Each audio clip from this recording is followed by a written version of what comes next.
to get some assets into here. And one of the assets is going to be a model that you probably made in Maya or Blender. And if you did in Maya, you probably wired up all the Arnold shaders into it so it looks awesome when you render it with Arnold.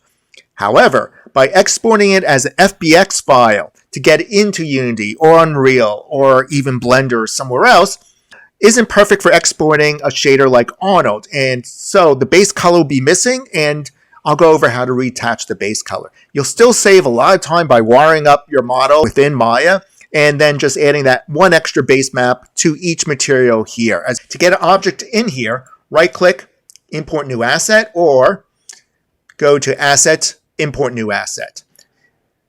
I'm going to select the option where just click and drag into the assets area. Once your object's in here, you can inspect it by clicking on the object. Once you have your object imported, create a new folder by right-clicking, Create Folder, or going under Assets, Create Folder. Either one will get you a new folder. Name this folder after your asset, just to make it a little easier to spot. The iconology is an empty folder looks like this. See, it's small and outlined, while folders with things in it, such as dragging this ship into this folder, now changes the iconology on this folder to being filled in and bigger. Double-clicking that folder icon brings you into that folder. To get back out to the main folder of assets, just click the word assets. So double-click to get into that folder.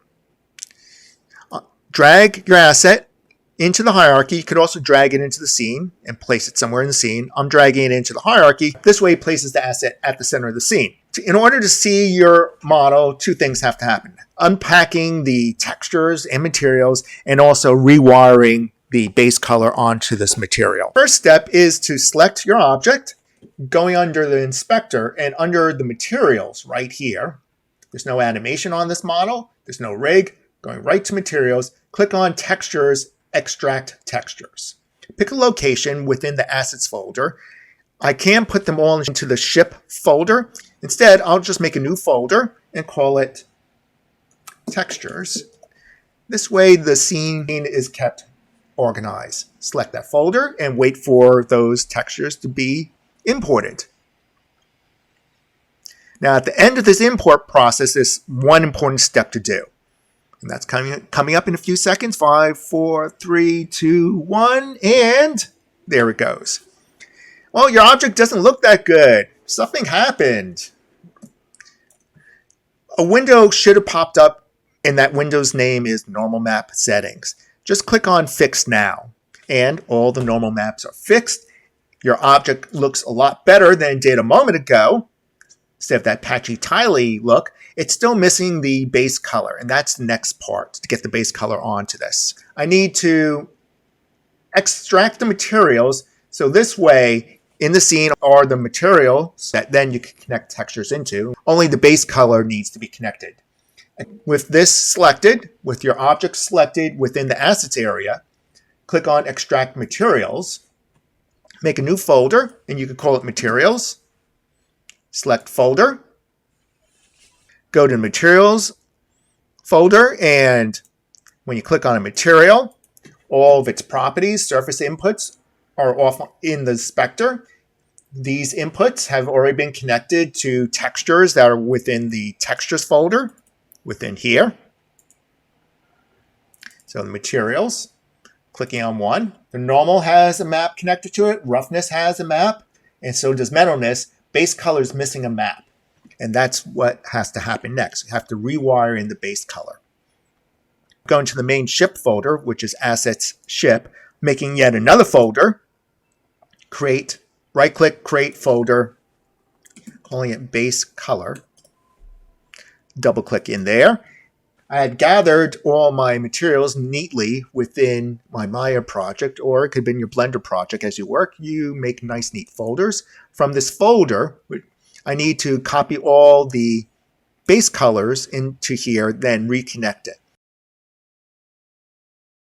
I'm going to fast forward through this.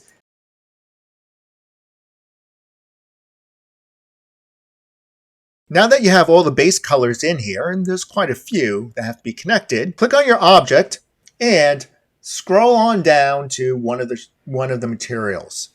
I'm going to select the main one right here, and if you just click on it, it expands all those connections. There's two ways to attach a material. One is by clicking this button, and the select textures window shows up, and then you would scroll on through and find the correct texture to attach like that and connect it that way. Also, to undo a connection, you would just click that same button and select none up here.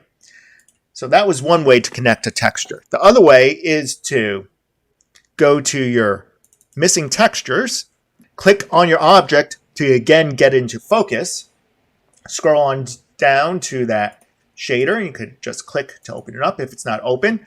Locate the missing texture in here and then click and drag it to that swatch area. You don't see any change, and that's because the base color has to be changed from black all the way up to white. And now you see your texture on your object. The next step is to repeat this for all the missing base color materials on your object.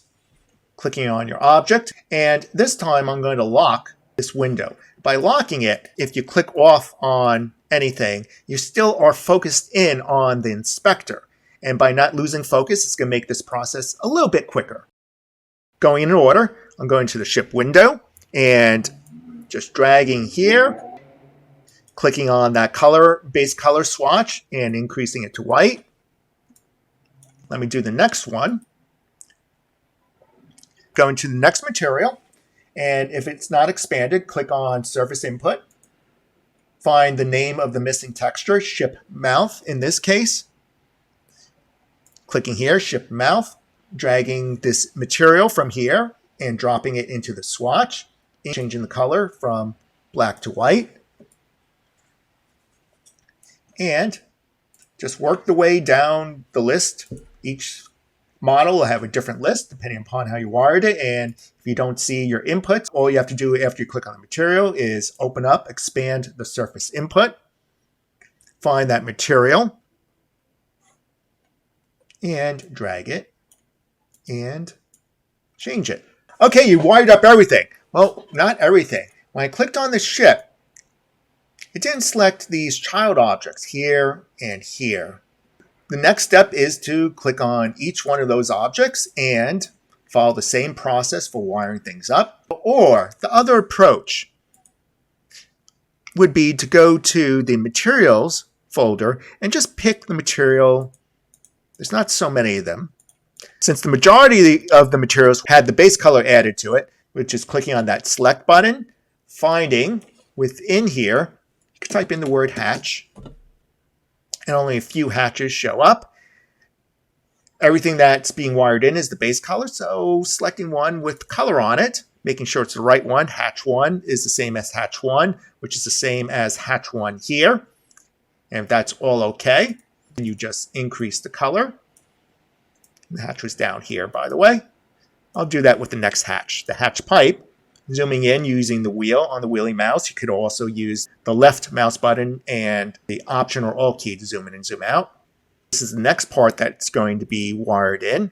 Selecting the hatch pipe, clicking on Select, searching for hatch again.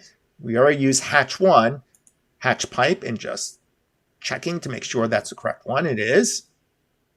Double click and change the color to white. And there it is.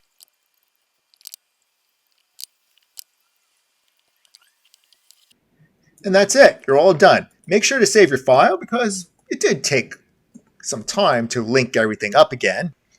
What's up next is animating, and you can build a very elaborate scene and import characters. First, let's see how to render out this image. And if we can render out this image, we can add animation to this scene, and then we could import a character and make a little scene out of this.